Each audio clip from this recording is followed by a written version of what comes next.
ਸਤਿ ਸ਼੍ਰੀ ਅਕਾਲ। ਤੁਸੀਂ ਦੇਖ ਰਹੇ ਹੋ ਪੰਜਾਬ ਵੇਲ ਯੂਐਸਏ ਟੀਵੀ। ਮੈਂ ਬरुण कौर मान। ਖਬਰਾਂ ਦੇ ਬ੍ਰਿਟਨ 'ਚ ਤੁਹਾਡਾ ਸਵਾਗਤ। ਖਬਰਾਂ ਦੇ ਬ੍ਰਿਟਨ ਦੇ sponsor real estate broker Mohan Cheema. Real estate ਦੀ ਦੁਨੀਆ 'ਚ ਆਪਣੇ ਬੰਨੇ ਨਾਮ ਪੇਸ਼ ਨੇ। ਪਹਿਲਾਂ ਚੁਣਵੀਆਂ ਖਬਰਾਂ। ਅਮਰੀਕਾ ਮੈਕਸੀਕੋ ਸਰਹੱਦ ਤੇ ਸ਼ਰਨ ਚਾਉਣ ਵਾਲਿਆਂ ਲਈ ਖਤਮ ਹੋਣਗੀਆਂ ਪਾਬੰਦੀਆਂ। ਲੁਧਿਆਣਾ ਨੇੜੇ ਹਲਵਾਰਾ ਹਵਾਈ ਅੱਡੇ ਤੋਂ ਅਗਲੇ ਸਾਲ ਸ਼ੁਰੂ ਹੋਣਗੀਆਂ ਉਡਾਣਾਂ। ਯੂਕਰੇਨ ਜੰਗ ਵਿਚਾਲੇ ਅਮਰੀਕਾ ਨੇ ਰੱਦ ਕੀਤਾ ਮਿਜ਼ਾਈਲ ਪਰੀਖਣ। ਵਾਈਡਨ ਨੇ 2 ਭਾਰਤੀ ਅਮਰੀਕੀਆਂ ਨੂੰ ਅਹਿਮ ਅਹੁਦਿਆਂ ਲਈ ਕੀਤਾ ਨਾਮਜ਼ਦ। ਤੇ ਹੁਣ ਇਹਨਾਂ ਖਬਰਾਂ ਦਾ ਵਿਸਥਾਰ।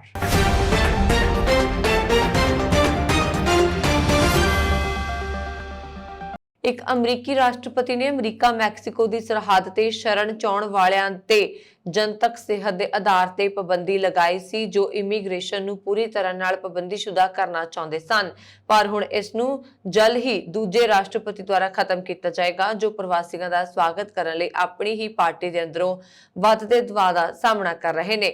ਰਾਸ਼ਟਰਪਤੀ ਜੋ ਬਾਈਡਨ ਨੇ ਅੱਗੇ ਦਾ ਰਸਤਾ ਨਿਰਵਿਘਨ ਨਹੀਂ ਹੈ। 23 ਮਈ ਨੂੰ ਪਾਬੰਦੀਆਂ ਖਤਮ ਹੋਣ ਦੇ ਨਾਲ ਹੀ ਉਹਨਾਂ ਨੂੰ ਸਰਹੱਦ ਪਾਰ ਪ੍ਰਵਾਸ ਵਿੱਚ ਸੰਭਾਵਿਤ ਵਾਧੇ ਦਾ ਸਾਹਮਣਾ ਕਰਨਾ ਪੈ ਰਿਹਾ ਹੈ, ਜੋ ਪ੍ਰਵਾਸੀਆਂ ਦੀ ਵੱਡੀ ਗਿਣਤੀ ਆਮਦ ਨੂੰ ਪਾਬੰਦੀਸ਼ੁਦਾ ਕਰਨ ਵਿੱਚ ਅਸਮਰਥ ਹੈ ਅਤੇ 17 ਲੱਖ ਤੋਂ ਜ਼ਿਆਦਾ ਸ਼ਰਨ ਮਾਮਲਿਆਂ 'ਚ ਬੈਕਲੌਗ ਵਿੱਚ ਫਸਿਆ ਹੈ। ਰਿਪਬਲਿਕਨ ਪਹਿਲਾਂ ਤੋਂ ਹੀ ਅਸਥਾਈ ਸਰਹੱਦ ਸੁਵਿਧਾਵਾਂ ਵਿੱਚ ਫਸੇ ਹਜ਼ਾਰਾਂ ਲੋਕਾਂ ਲਈ ਬਾਈਡਨ ਨੂੰ ਦੋਸ਼ੀ ਠਹਿਰਾਉਣਾ ਚਾਹੁੰਦੇ ਨੇ, ਤਾਂ ਕਿ ਇਸ ਨਾਲ ਉਹਨਾਂ ਦਾ ਅਕਸ ਖਰਾਬ ਹੋਵੇ। Center for Disease Control and Prevention ਨੇ ਸ਼ੁੱਕਰਵਾਰ ਨੂੰ ਐਲਾਨ ਕੀਤਾ ਸੀ ਕਿ ਉਹ ਸ਼ਰਨ ਤੇ ਅਗਲੇ ਮਹੀਨੇ ਤੋਂ ਪਾਬੰਦੀ ਹਟਾ ਲਏਗਾ। ਕਈ ਡੈਮੋਕ੍ਰੇਟ ਨੇਤਾ ਤੇ ਇਮੀਗ੍ਰੇਸ਼ਨ ਦੇ ਹਮਾਇਤੀ ਇਸ ਨੂੰ ਸਿਰਫ ਸਰਹੱਦ ਤੇ ਸ਼ਰਨ ਮੰਗਣ ਵਾਲਿਆਂ ਨੂੰ ਸੁਰੱਖਿਅਤ ਸਥਾਨ ਪ੍ਰਦਾਨ ਕਰਨ ਤੋਂ ਬਚਣ ਨੂੰ ਅਮਰੀਕਾ ਵੱਲੋਂ ਆਪਣੇ ਨੈਤਿਕ ਅਤੇ ਕਾਨੂੰਨੀ ਜ਼ਿੰਮੇਵਾਰੀਆਂ ਤੋਂ ਪਿੱਛਾ ਛਡਾਉਣ ਤੋਂ ਜ਼ਿਆਦਾ ਕੁਝ ਨਹੀਂ ਮੰਨਦੇ। ਲੁਧਿਆਣਾ ਨੇੜੇ ਹਮਲਾਵਰ ਵਿਖੇ ਬਣ ਰਿਹਾ ਹਵਾਈ ਅੱਡਾ ਮਾਰਚ 2023 ਤੱਕ ਤਿਆਰ ਹੋ ਜਾਏਗਾ ਅਤੇ ਨਵੀਂ ਦਿੱਲੀ ਨਾਲ ਸੰਪਰਕ ਸਥਾਪਿਤ ਹੋਣ ਦੇ ਵਿਦੇਸ਼ਾਂ ਤੋਂ ਆਉਣ ਵਾਲੇ ਪ੍ਰਵਾਸੀਆਂ ਨੂੰ ਵੱਡੀ ਸਹੂਲਤ ਮਿਲੇਗੀ। ਸ਼ਹਿਰੀ ਹਵਾਬਾਜ਼ੀ ਮੰਤਰੀ ਜੋਤਿਰਾਦਿੱਤਿਆ ਸਿੰਧਿਆ ਨੇ ਅੱਜ ਲੋਕ ਸਭਾ ਨੂੰ ਦੱਸਿਆ ਕਿ ਆਧਾਰ ਕਾਰਡ ਰਾਹੀਂ ਦਾਖਲੇ ਨਾਲ ਮੁਸਾਫਰਾਂ ਦਾ ਕੀਮਤੀ ਸਮਾਂ ਬਚੇਗਾ। ਉਹਨਾਂ ਨੇ ਕਿਹਾ ਕਿ ਦਿੱਲੀ, ਪੁਣੇ, ਕੋਲਕਾਤਾ, ਵਿਜੇਵਾੜਾ, ਬੰਗਲੌਰ, ਵਾਰਾਣਸੀ ਅਤੇ ਹੈਦਰਾਬਾਦ ਦੇ ਹਵਾਈ ਅੱਡਿਆਂ ਅੰਦਰ ਜਾਣ ਲਈ ਲੰਬੀਆਂ ਕਤਾਰਾਂ ਵਿੱਚ ਲੱਗਣਾ ਪੈਂਦਾ ਹੈ, ਪਰ ਜਲਦ ਹੀ ਆਧਾਰ ਕਾਰਡ ਵਾਲਾ ਬਾਇਓਮੈਟ੍ਰਿਕ ਸਿਸਟਮ ਉਡੀਕ ਸਮੇਂ ਵਿੱਚ ਕਟੌਤੀ ਕਰ ਦੇਗਾ। ਲੁਧਿਆਣਾ ਦੇ ਪੱਛਮ ਵੱਲ ਬਣ ਰਹੇ ਮੁਸਾਫਰ ਹਵਾਈ ਅੱਡੇ ਦਾ ਜ਼ਿਕਰ ਕਰਦਿਆਂ ਉਹਨਾਂ ਨੇ ਕਿਹਾ ਕਿ 2023 ਤੱਕ ਤਿਆਰ ਹੋ ਜਾਏਗਾ, ਜਿਸ ਨੂੰ ਪੰਜਾਬ ਸਰਕਾਰ ਅਤੇ ਏਅਰਪੋਰਟ ਅਥਾਰਟੀ ਆਫ ਇੰਡੀਆ ਵੱਲੋਂ ਸਾਂਝੇ ਉਦਮ ਤਹਿਤ ਬਣਾਇਆ ਗਿਆ ਹੈ। ਇੰਟਰਕੌਂਟੀਨੈਂਟਲ ਬੈਲਿਸਟਿਕ ਮਿਜ਼ਾਈਲ ਦੇ ਇੱਕ ਯੋਜਨਾਬੱਧ ਪ੍ਰੀਖਣ ਨੂੰ ਰੱਦ ਕਰ ਦਿੱਤਾ। ਅਮਰੀਕੀ ਹਵਾਈ ਫੌਜ ਨੇ ਸ਼ਨੀਵਾਰ ਨੂੰ ਇਹ ਜਾਣਕਾਰੀ ਦਿੱਤੀ। ਅਮਰੀਕੀ ਹਵਾਈ ਫੌਜ ਨੇ ਇੱਕ ਫੋਨ ਰਾਹੀਂ ਇਸ ਦੀ ਪੁਸ਼ਟੀ ਕਰਦਿਆਂ ਕਿਹਾ ਕਿ ਇਹ ਫੈਸਲਾ ਰੂਸ ਨਾਲ ਗਲਤਫਹਿਮੀ ਤੋਂ ਬਚਣ ਲਈ ਲਿਆ ਗਿਆ ਸੀ। ਉਹਨਾਂ ਨੇ ਕਿਹਾ ਕਿ 2 ਮਾਰਚ ਨੂੰ ਪ੍ਰੀਖਣ ਮੁਲਤਵੀ ਕਰਨ ਦਾ ਕਾਰਨ ਵੀ ਇਹੋ ਸੀ। ਹਵਾਈ ਫੌਜ ਦੇ ਬੁਲਾਰੇ ਐਨ ਸਟੇਫਨੇਕ ਨੇ ਬਾਅਦ ਵਿੱਚ ਈਮੇਲ ਰਾਹੀਂ ਭੇਜੇ ਇੱਕ ਬਿਆਨ 'ਚ ਕਿਹਾ ਕਿ ਹਵਾਈ ਫੌਜ ਵਿਭਾਗ ਨੇ ਹਾਲ ਹੀ ਵਿੱਚ ਮਾਰਚ 2022 ਲਈ ਨਿਰਧਾਰਿਤ LGM-30G ਮਿੰਟਮੈਨ 3 ਮਿਜ਼ਾਈਲ ਨੂੰ ਨਿਯਮਿਤ ਰੂਪ ਨਾਲ ਯੋਜਨਾਬੱਧ ਪ੍ਰੀਖਣ ਉਡਾਣ ਨੂੰ ਰੱਦ ਕਰ ਦਿੱਤਾ। ਅਮਰੀਕੀ ਰਾਸ਼ਟਰਪਤੀ ਜੋ ਬਾਈਡਨ ਨੇ ਭਾਰਤੀ ਮੂਲ ਦੀ ਨਾਗਰਿਕ ਅਧਿਕਾਰ ਵਕੀਲ ਕਲਪਨਾ ਕੋਟਾਗਲ ਅਤੇ ਪ੍ਰਮਾਣਿਤ ਜਨਤਕ ਲੇਖਾਕਾਰ ਵਿਨੇ ਸਿੰਘ ਨੂੰ ਆਪਣੇ ਪ੍ਰਸ਼ਾਸਨ ਵਿੱਚ ਅਹਿਮ ਅਹੁਦਿਆਂ ਲਈ ਨਾਮਜ਼ਦ ਕਰਨ ਦਾ ਐਲਾਨ ਕੀਤਾ। ਵਾਈਟ ਹਾਊਸ ਨੇ ਸ਼ੁੱਕਰਵਾਰ ਨੂੰ ਕਿਹਾ ਕਿ ਕੋਟਾਗਲ ਨੂੰ ਬਰਾਬਰ ਰੁਜ਼ਗਾਰ ਅਫਸਰ ਕਮਿਸ਼ਨ ਦੇ ਕਮਿਸ਼ਨਰ ਦੇ ਅਹੁਦੇ ਲਈ ਨਾਮਜ਼ਦ ਕੀਤਾ ਗਿਆ ਹੈ, ਜਦਕਿ ਸਿੰਘ ਨੂੰ ਹਾਊਸਿੰਗ ਅਤੇ ਸ਼ਹਿਰੀ ਵਿਕਾਸ ਵਿਭਾਗ ਦੇ ਮੁੱਖ ਵਿੱਤੀ ਅਧਿਕਾਰੀ ਦੇ ਅਹੁਦੇ ਲਈ ਨਾਮਜ਼ਦ ਕੀਤਾ ਗਿਆ। ਵਾਈਟ ਹਾਊਸ ਮੁਤਾਬਕ ਭਾਰਤ ਤੋਂ ਆਏ ਪ੍ਰਵਾਸੀ ਜੋੜੇ ਦੀ ਧੀ ਕੋਟਾਗਲ ਕੋਹੇਨ ਵਿਲਸਟੀਨ ਨਾਂ ਦੀ ਫਰਮ ਦਾ ਹਿੱਸੇਦਾਰ ਹੈ। ਉਹ ਕੰਪਨੀ ਦੇ ਨਾਗਰਿਕ ਅਧਿਕਾਰਾਂ ਅਤੇ ਰੁਜ਼ਗਾਰ ਅਭਿਆਸ ਸਮੂਹ ਦੀ ਮੈਂਬਰ ਹੈ। ਨਾਲ ਹੀ ਨਿਯੁਕਤੀ ਅਤੇ ਵਿਭਿੰਨਤਾ ਕਮੇਟੀ ਦੀ ਸਹਿ ਚੇਅਰਮੈਨ ਹੈ। ਦੇਸ਼ ਦੇ ਪ੍ਰਮੁੱਖ ਭਾਰਤੀ, ਅਮਰੀਕੀ ਅਤੇ ਦੱਖਣੀ ਏਸ਼ੀਆਈ ਨਾਗਰਿਕਾਂ ਦੇ ਸੰਗਠਨ ਇੰਡੀਅਨ ਅਮਰੀਕਨ ਇੰਪੈਕਟ ਨੇ ਬਰਾਬਰ ਰੁਜ਼ਗਾਰ ਅਫਸਰ ਕਮਿਸ਼ਨ ਦੇ ਕਮਿਸ਼ਨਰ ਦੇ ਅਹੁਦੇ ਲਈ ਕੋਟਾਗਲ ਦੀ ਨਾਮਜ਼ਦਗੀ ਦਾ ਸਵਾਗਤ ਕੀਤਾ ਹੈ। ਵਾਈਟ ਹਾਊਸ ਵਿੱਚ ਚੋਟੀ ਦੇ ਭਾਰਤੀ ਅਮਰੀਕੀ ਸਲਾਹਕਾਰ ਦਲੀਪ ਸਿੰਘ ਨੇ ਆਪਣੇ ਹਾਲੀਆ ਭਾਰਤ ਦੌਰੇ ਦੌਰਾਨ ਰੂਸ ਉੱਤੇ ਅਮਰੀਕਾ ਵੱਲੋਂ ਲਾਈਆਂ ਪਾਬੰਦੀਆਂ ਬਾਰੇ ਵਿਚਾਰ ਚਰਚਾ ਕੀਤੀ ਹੈ। ਜ਼ਿਕਰਯੋਗ ਹੈ ਕਿ ਰੂਸ ਉੱਤੇ ਲਾਈਆਂ ਗਈਆਂ ਪਾਬੰਦੀਆਂ ਦੇ ਮਾਮਲੇ 'ਚ ਦਲੀਪ ਸਿੰਘ ਨੇ ਅਹਿਮ ਭੂਮਿਕਾ ਨਿਭਾਈ ਹੈ। ਉਹਨਾਂ ਨੇ ਹਾਲ ਹੀ ਵਿੱਚ ਭਾਰਤ ਦਾ ਦੌਰਾ ਕੀਤਾ ਸੀ ਤੇ ਭਾਰਤ ਅਮਰੀਕਾ ਦੇ ਰਿਸ਼ਤਿਆਂ ਨੂੰ ਹੋਰ ਮਜ਼ਬੂਤ ਕਰਨ ਬਾਰੇ ਵਿਚਾਰ ਵਟਾਂਦਰਾ ਕੀਤਾ ਸੀ। ਇਸ ਤੋਂ ਇਲਾਵਾ ਹਿੰਦ ਪ੍ਰਸ਼ਾਂਤ ਖੇਤਰ ਬਾਰੇ ਵੀ ਗੱਲਬਾਤ ਕੀਤੀ ਗਈ। ਵਾਈਟ ਹਾਊਸ ਨੇ ਇੱਕ ਬਿਆਨ ਵਿੱਚ ਕਿਹਾ ਕਿ ਇਸ ਮੌਕੇ ਯੂਕਰੇਨ ਜੰਗ, ਸਥਿਰ ਹੋਈ ਅਰਥ ਵਿਵਸਥਾ ਬਾਰੇ ਵੀ ਚਰਚਾ ਹੋਈ। ਦਲੀਪ ਸਿੰਘ ਨੇ ਨਵੀਂ ਦਿੱਲੀ ਵਿੱਚ ਪ੍ਰਿੰਸੀਪਲ ਸਕੱਤਰ PK ਮਿਸ਼ਰਾ, ਕੇਂਦਰੀ ਮੰਤਰੀ ਪਿਊਸ਼ ਗੋਇਲ, ਵਿਦੇਸ਼ ਸਕੱਤਰ ਹਰਸ਼ ਵਰਧਨ ਸ਼੍ਰਿੰਗਲਾ ਤੇ ਹੋਰਨਾਂ ਅਧਿਕਾਰੀਆਂ ਨਾਲ ਮੁਲਾਕਾਤ ਕੀਤੀ। ਦੱਸਣਯੋਗ ਹੈ ਕਿ ਦਲੀਪ ਸਿੰਘ ਵਾਈਟ ਹਾਊਸ ਵਿੱਚ ਉਪ ਕੌਮੀ ਸੁਰੱਖਿਆ ਸਲਾਹਕਾਰ ਨੇ। ਵਾਈਟ ਹਾਊਸ ਨੇ ਦੋਵਾਂ ਧਿਰਾਂ ਦਰਮਿਆਨ ਹੋਈ ਗੱਲਬਾਤ ਨੂੰ ਉਸਾਰੂ ਕਰਾਰ ਦਿੱਤਾ। ਅਮਰੀਕਾ ਨੇ ਉੱਤਰੀ ਕੋਰੀਆ ਦੇ 5 ਉਦਮਾਂ ਤੇ ਪਾਬੰਦੀ ਲਾ ਦਿੱਤੀ ਹੈ। ਇਹ ਕਦਮ ਉੱਤਰੀ ਕੋਰੀਆ ਵੱਲੋਂ ਅੰਤਰ ਮਹਾਦੀਪੀ ਬੈਲਿਸਟਿਕ ਮਿਜ਼ਾਈਲ ਸਮੇਤ ਵੱਖ-ਵੱਖ ਮਿਜ਼ਾਈਲਾਂ ਦੀ ਪਰਖ ਨੂੰ ਲੈ ਕੇ ਚੁੱਕਿਆ ਗਿਆ। ਅਮਰੀਕਾ ਨੇ ਸ਼ੁੱਕਰਵਾਰ ਨੂੰ ਜਿਨ੍ਹਾਂ ਤੇ ਪਾਬੰਦੀ ਲਗਾਈ ਹੈ ਉਹਨਾਂ ਵਿੱਚ ਉੱਤਰੀ ਕੋਰੀਆ ਦਾ ਰਾਕੇਟ ਉਦਯੋਗ ਮੰਤਰਾਲਾ ਵੀ ਸ਼ਾਮਲ ਹੈ।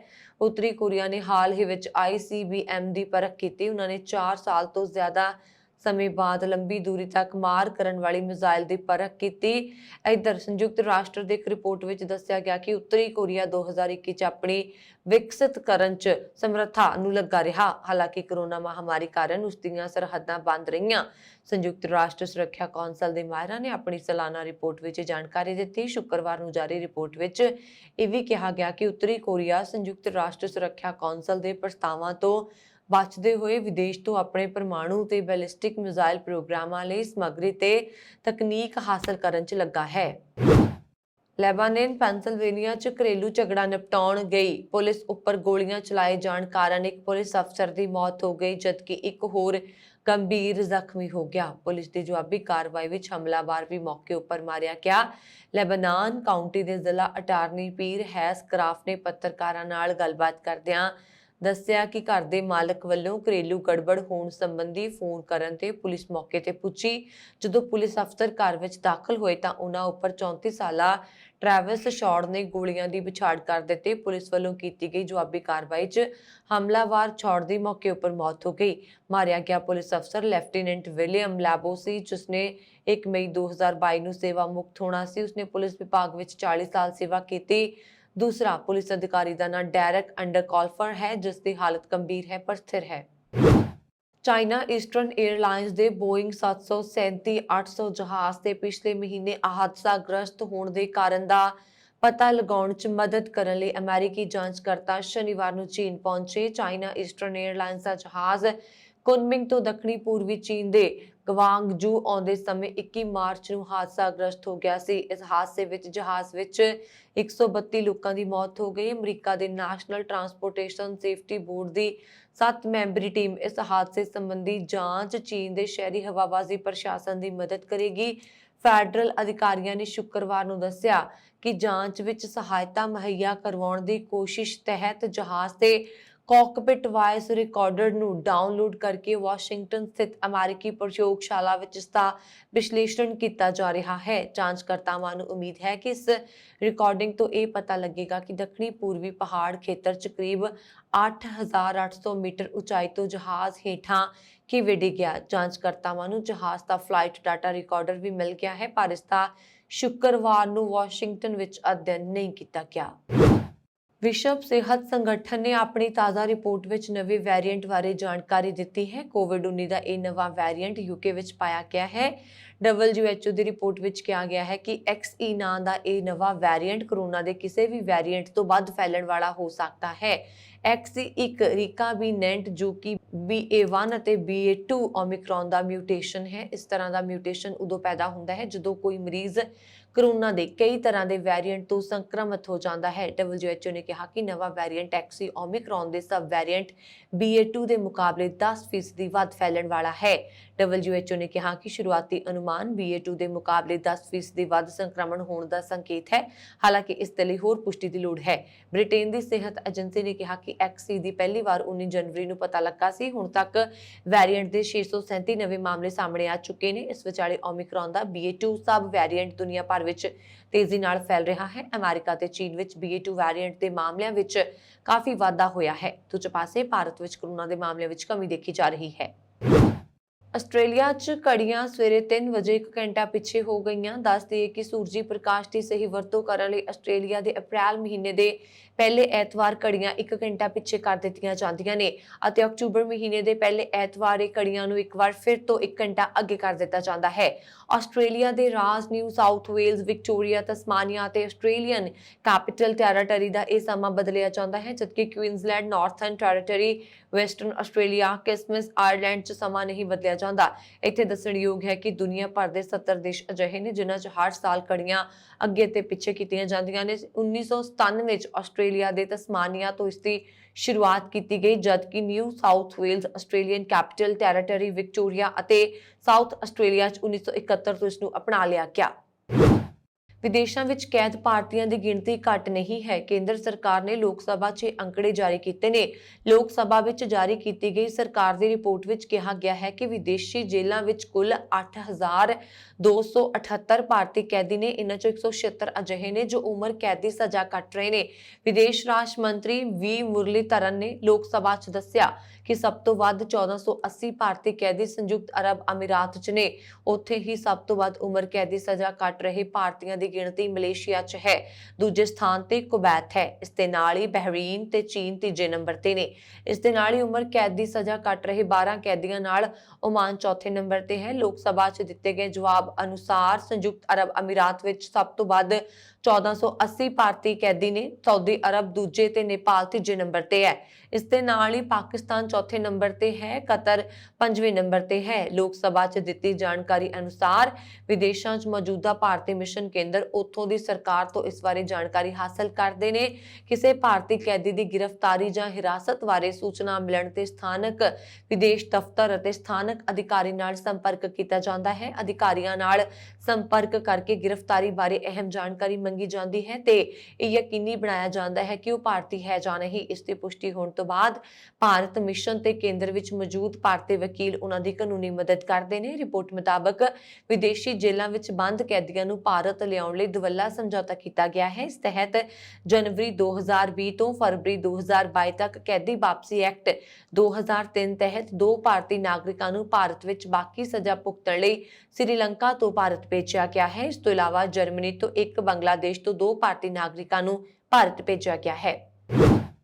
94 ਆਸਕਰ ਪੁਰਸਕਾਰ ਵੰਡ ਸਮਾਗਮ ਦੌਰਾਨ ਕਮੇਡੀਅਨ ਕ੍ਰਿਸ ਰੌਕ ਦੇ ਥੱਪੜ ਮਾਰਨ ਵਾਲੇ ਅਦਾਕਾਰ ਬਿਲ ਸਮਿਥ ਨੇ ਮੋਸ਼ਨ ਪਿਕਚਰਜ਼ ਅਕੈਡਮੀ ਤੋਂ ਅਸਤੀਫਾ ਦੇ ਦਿੱਤਾ ਹੈ। ਉਸਨੇ ਆਖਿਆ ਕਿ ਉਹ ਸੰਸਥਾ ਵੱਲੋਂ ਲਾਈ ਜਾਣ ਵਾਲੀ ਹੋਰ ਸਜ਼ਾ ਵੀ ਭੁਗਤਣ ਲਈ ਤਿਆਰ ਹੈ। ਇਹ ਜਾਣਕਾਰੀ ਸਮਿਥ ਦੇ ਬੁਲਾਰੇ ਨੇ ਦਿੱਤੀ ਹੈ। ਸਮਿਥ ਨੇ ਆਖਿਆ ਕਿ ਉਹ ਆਪਣੀ ਗਲਤੀ ਮੰਨਦਾ ਹੈ ਤੇ ਆਪਣੇ ਗਲਤ ਵਿਹਾਰ ਕਾਰਨ ਸਾਰੇ ਨਤੀਜੇ ਭੁਗਤਣ ਲਈ ਤਿਆਰ ਹੈ।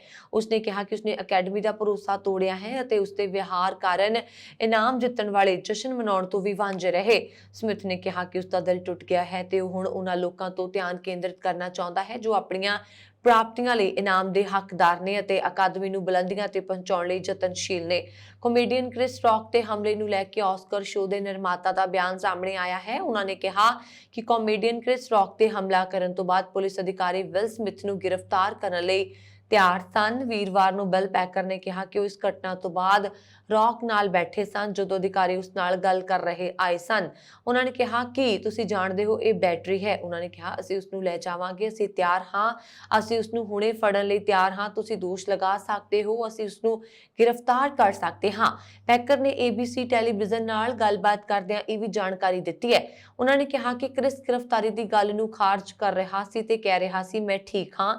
ਦੱਸ ਦਈਏ ਕਿ ਇਸ ਤੋਂ ਪਹਿਲਾਂ ਲਾਸ ਏਂਜਲਸ ਪੁਲਿਸ ਨੇ ਕਿਹਾ ਸੀ ਕਿ ਰੌਕ ਨੇ ਰਿਪੋਰਟ ਦਰਜ ਕਰਨ ਤੋਂ ਇਨਕਾਰ ਕਰ ਦਿੱਤਾ ਸੀ। ਬਿਲ ਸਮਿਥ ਨੇ ਆਪਣੀ ਪਤਨੀ ਜੈਡਾ ਪਿਕੇਂਟ ਸਮਿਥ ਦੀ ਮੈਡੀਕਲ ਕੰਡੀਸ਼ਨ ਦਾ ਮਜ਼ਾਕ ਉਡਾਏ ਜਾਣ ਤੇ ਆਸਕਰ ਅਵਾਰਡਸ ਨੂੰ ਹੋਸਟ ਕਰ ਰਹੇ ਕ੍ਰਿਸ ਰੌਕ ਨੂੰ ਸਟੇਜ ਤੇ ਜਾ ਕੇ ਥੱਪੜ ਮਾਰਿਆ ਸੀ। ਨਾਲ ਹੀ ਉਹਨਾਂ ਨੇ ਕ੍ਰਿਸ ਨੂੰ ਵਾਰਨਿੰਗ ਦਿੱਤੀ ਸੀ ਕਿ ਉਹ ਆਪਣੇ ਮੂੰਹ ਤੋਂ ਉਸਦੀ ਪਤਨੀ ਦਾ ਨਾਮ ਨਾ ਲਵੇ।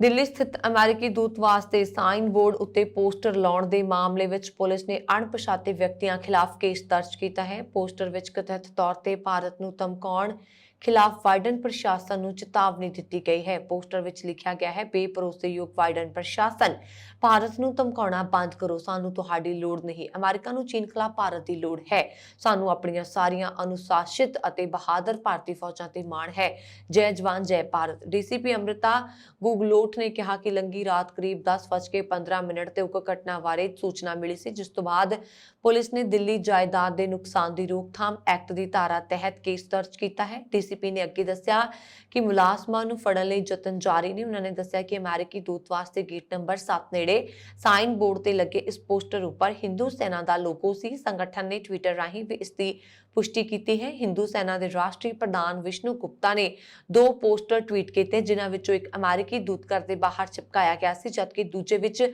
ਭਾਰਤੀ ਅਮਰੀਕੀਆਂ ਨੂੰ ਜਮਹੂਰੀਅਤ ਵਿਰੋਧੀਆਂ ਨੂੰ ਫੰਡਿੰਗ ਤੇ ਹਮਾਇਤ ਦੇਣ ਤੋਂ ਰੋਕਣ ਦੀ ਅਪੀਲ ਕੀਤੀ ਗਈ ਸੀ। ਪੁਲਿਸ ਅਧਿਕਾਰੀਆਂ ਦਾ ਕਹਿਣਾ ਹੈ ਕਿ ਮਾਮਲੇ ਦੀ ਡੂੰਘਾਈ ਨਾਲ ਜਾਂਚ ਕੀਤੀ ਜਾਏਗੀ। ਭਾਰਤੀ ਕਾਰੋਬਾਰੀ ਗੌਤਮ ਅਡਾਨੀ, ਐਲਨ ਮਸਕ ਅਤੇ ਜੈਫ ਬੇਜ਼ੋਸ ਨਾਲ 100 ਅਰਬ ਡਾਲਰ ਕਲੱਬ ਵਿੱਚ ਪ੍ਰਵੇਸ਼ ਕਰ ਗਏ ਨੇ। ਇਹ ਖੁਲਾਸਾ ਤਾਜ਼ਾ ਜਾਰੀ ਇੱਕ ਰਿਪੋਰਟ ਵਿੱਚ ਕੀਤਾ ਗਿਆ। ਵਿਸ਼ਵ ਦੇ ਅਮੀਰਾਂ ਦੀ ਰੋਜ਼ਾਨਾ ਰੈਂਕਿੰਗ ਦੇਣ ਵਾਲੇ ਬਲੂਮਬਰਗ ਬਿਲੀਨੀਅਰ ਇੰਡੈਕਸ ਦੇ ਅਨੁਸਾਰ ਅਡਾਨੀ ਦੀ ਜਾਇਦਾਦ 100 ਅਰਬ ਡਾਲਰ ਦੀ ਛੂ ਗਈ ਹੈ। 100 ਅਰਬ ਡਾਲਰ ਦੀ ਜਾਇਦਾਦ ਨਾਲ ਅਡਾਨੀ ਨੇ 11 ਸਥਾਨ ਤੇ ਕਬਜ਼ ਮੁਕੇਸ਼ ਅੰਬਾਨੀ ਨੂੰ ਪਛਾੜ ਕੇ ਵਿਸ਼ਵ ਦੇ ਅਮੀਰ ਵਿਅਕਤੀਆਂ ਦੀ ਸੂਚੀ ਵਿੱਚ 10ਵਾਂ ਸਥਾਨ ਪੱਕਾ ਕਰ ਲਿਆ ਹੈ।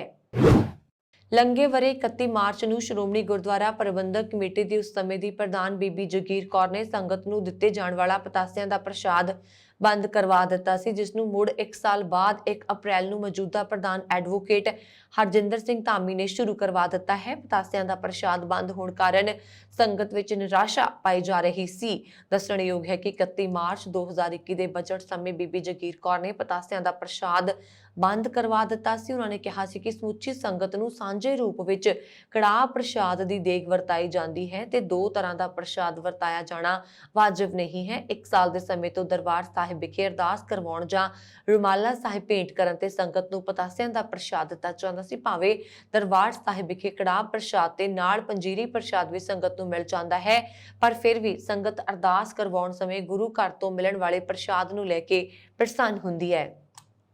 ਇਹ ਸਨ ਹੁਣ ਤੱਕ ਦੀਆਂ ਖਬਰਾਂ। ਮੈਨੂੰ ਵਰੁਣ ਕੌਰ ਮਾਨ ਨੂੰ ਦਿਓ ਆਗਿਆ। ਹੋਰ ਖਬਰਾਂ ਦੇ ਲਈ ਸਾਡਾ YouTube ਚੈਨਲ ਪੰਜਾਬ ਮੇਲ USA TV ਜ਼ਰੂਰ ਸਬਸਕ੍ਰਾਈਬ ਕਰੋ। ਸਤਿ ਸ਼੍ਰੀ ਅਕਾਲ।